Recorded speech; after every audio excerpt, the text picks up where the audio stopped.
दोस्तों, संयुक्त राष्ट्र को लेकर हाल ही में भारत ने कुछ काफी बड़े फैसले लिए। इस संगठन में खुद इतनी कमियां मौजूद है कि इन्हें ठीक करने के लिए एक काफी लंबे और मजबूत रिफॉर्म प्रोसेस की जरूरत पड़ेगी। पर अपनी मौजूदा ताकत को छीनने से रोकने के लिए सभी स्थायी सदस्य देश इसे ग्राउंड लेवल पर कभी होने ही नहीं देना चाहते, जिसकी वजह से हाल ही में पीएम मोदी ने यूनाइटेड नेशन जनरल असेंबली के सेशन को खुद अटेंड करने से मना किया था। वहीं अब हैरानी की बात यह है कि इसके ठीक कुछ ही दिनों बाद संयुक्त राष्ट्र के एक्सपर्ट्स के एक पैनल ने भारत के मणिपुर में मौजूद हालातों पर काफी अजीब स्टेटमेंट दी और भारत ने इसे पूरी तरह से रिजेक्ट करते हुए यूएन को कड़ा जवाब दिया। तो चलिए, क्या है ये पूरा मामला, इसे डिटेल से समझने की कोशिश करते हैं। लेकिन उससे पहले अगर आप हमारे चैनल पर पहली बार आए हैं तो नीचे दिए गए सब्सक्राइब बटन को प्रेस कर बेल आइकन दबा लें, जिससे हमारी ऐसी डेली वीडियो आप तक सबसे पहले पहुंच सके। दरअसल दोस्तों, इस साल मई के शुरुआती हफ्ते में भारत के राज्य मणिपुर में एथनिक वायलेंस शुरू हुआ था,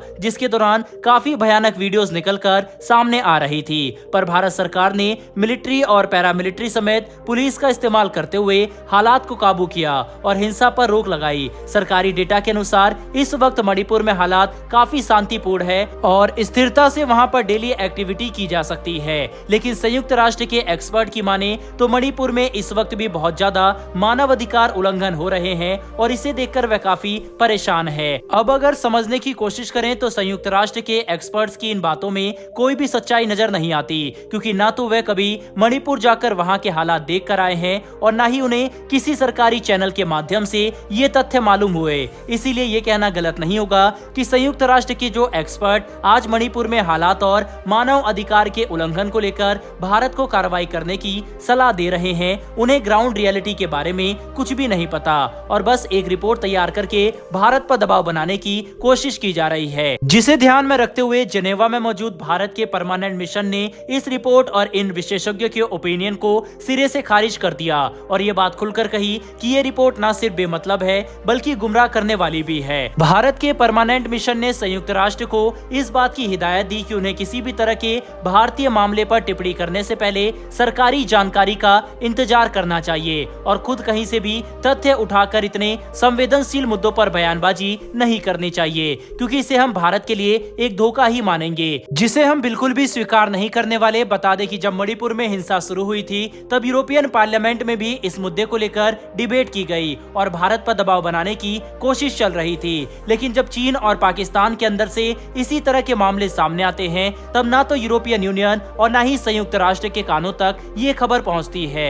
हाल ही में पाकिस्तान के अंदर तो एक हिंदू मंदिर पर रॉकेट लॉन्चर से हमला किया गया था, लेकिन फिर भी कोई खास आउटरीच देखने को नहीं मिला। ऐसे में ये बात समझना ज्यादा मुश्किल नहीं है कि एक खास अंतर्राष्ट्रीय लॉबी भारत को बदनाम करने के लिए कैसे काम कर रही है और अगर हम इस वक्त मजबूत नहीं रहे तो इससे हमारे इमेज को काफी नुकसान हो सकता है। बहरहाल बढ़ते हमारी दूसरी खबर की तरफ, तो दोस्तों ये खबर यूक्रेन की तरफ से निकलकर सामने आ रही है, जिसके एम्बेसडर ने भारत को अब एक काफी बड़ा ऑफर दिया है और अगर हम इसके हिसाब से सही तरह से आगे बढ़े तो फर्स्ट मूवर एडवांटेज के साथ यूक्रेन में हम अपना प्रभाव पहले के मुकाबले कई गुना ज्यादा बढ़ा सकते हैं। दरअसल दोस्तों, भारत में मौजूद यूक्रेन के एम्बेसडर ने हमें युद्ध के बाद यूक्रेन की रिकवरी और रिकंस्ट्रक्शन प्रोग्राम में शामिल होने का निमंत्रण दिया, जो बिजनेस और ट्रेड के आसपास घूम रहा है। मतलब यूक्रेन चाहता है कि भारत यूक्रेन के इंफ्रास्ट्रक्चर और बिजनेस इकोसिस्टम में निवेश करे, जिससे यूक्रेन की अर्थव्यवस्था एक बार फिर से खड़ी हो सके।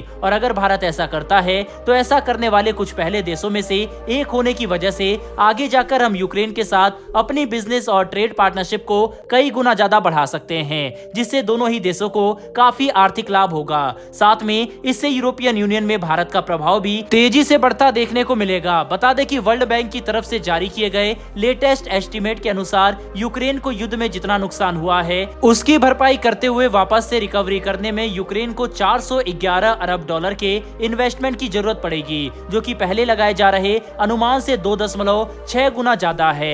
अब इतनी बड़ी रकम इन्वेस्ट करना किसी एक देश के लिए तो संभव नहीं होगा, इसीलिए कई देश साथ मिलकर यूक्रेन को ये पैसा सप्लाई करेंगे ताकि धीरे धीरे वहां पर हालात सामान्य हो सके। तो दोस्तों, अब क्योंकि हम देख सकते हैं कि यूक्रेन भारत के साथ बिजनेस और ट्रेड के लिए अपनी पार्टनरशिप मजबूत करने के लिए हाथ आगे बढ़ा रहा है और चाहता है कि हम उनके देश में रिकंस्ट्रक्शन एफर्ट में हिस्सा लें, तो आपको क्या लगता है कि क्या भारत को इसे यूरोप के साथ अपने संबंध मजबूत करने के एक मौके के तौर पर देखते हुए यूक्रेन में निवेश करना चाहिए या फिर नहीं। आप इसके बारे में क्या सोचते हैं? अपनी राय कमेंट बॉक्स में लिखकर जरूर बताएं। साथ ही हमारी आने वाली डेली ऐसी वीडियो के लिए चैनल को सब्सक्राइब कर बेल नोटिफिकेशन अवश्य दबा लें। फिर मिलेंगे ऐसी एक नई वीडियो के साथ। धन्यवाद। जय हिंद।